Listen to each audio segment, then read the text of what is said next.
సంఖ్యాకాండము 34వ అధ్యాయము. మరియు యెహోవా మోషేకు ఇలాగు సెలవిచ్చెను, నీవు ఇశ్రాయేలీయులతో కనాను దేశమున అనగా పొలిమేరల చొప్పున మీరు చీట్లు వేసి స్వాస్థ్యముగా పంచుకొను కనాను దేశమున మీరు ప్రవేశించుచుండగా మీ దక్షిణ దిక్కు సీను అరణ్యము మొదలుకొని ఎదోము సరిహద్దు అనగా మీ దక్షిణపు సరిహద్దు ఉప్పు సముద్రము యొక్క తూర్పు తీరము వరకు ఉండును. మీ సరిహద్దు దక్షిణము మొదలుకొని అక్రబ్బీము కనుమ యొద్ద తిరిగి సీను వరకు వ్యాపించును.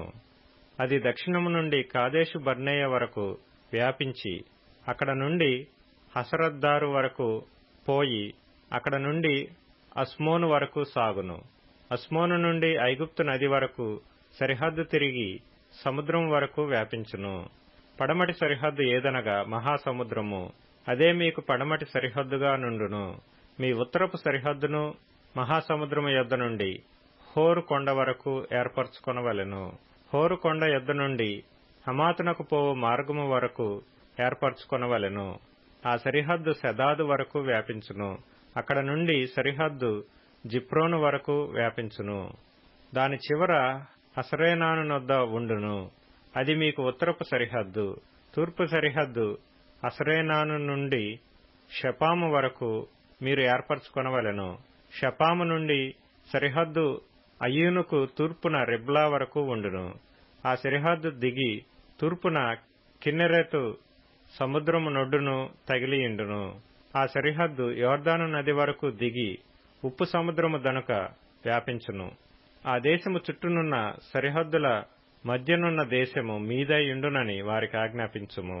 మోషే ఇశ్రాయేలీయులతో మీరు చీట్ల చేత పొందబోచున్న దేశము ఇది. యెహోవా 9 గోత్రములకును అర్ధగోత్రమునకును దీనినియ్యవలెనని ఆజ్ఞాపించెను. ఏలయనగా తమ తమ పితరుల కుటుంబముల ప్రకారము రూబేనీయులును గాదీయులును తమ తమ స్వాస్థ్యముల నొందిరి. మనష్షే అర్ధగోత్రపు వారు తమ స్వాస్థ్యము నొందిరి. ఆ 2 గోత్రపు వారును అర్ధగోత్రపు వారును సూర్యోదయ దిక్కున అనగా తూర్పు దిక్కున యెరికో యొద్ద యోర్దాను యువతల తమ తమ స్వాస్థ్యములను పొందిరని చెప్పెను.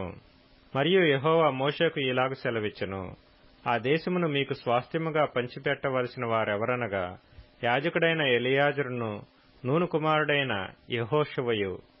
మరియు ఆ దేశమును మీకు స్వాస్థ్యముగా పంచిపెట్టుటకు ప్రతి గోత్రములో ఒక్కొక్క ప్రధానుని ఏర్పరచుకొనవలెను.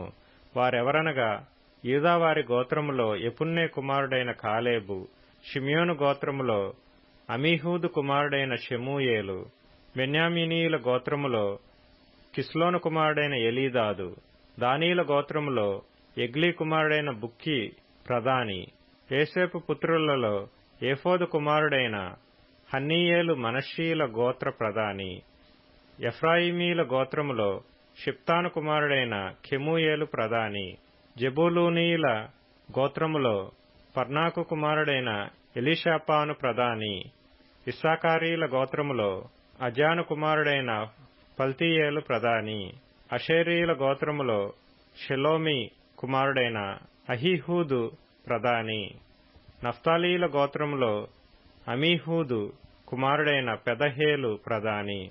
కనాను దేశములో ఇశ్రాయేలీయులకు వారి వారి స్వాస్థ్యములను పంచిపెట్టుటకు యెహోవా ఆజ్ఞాపించిన వారు వీరే.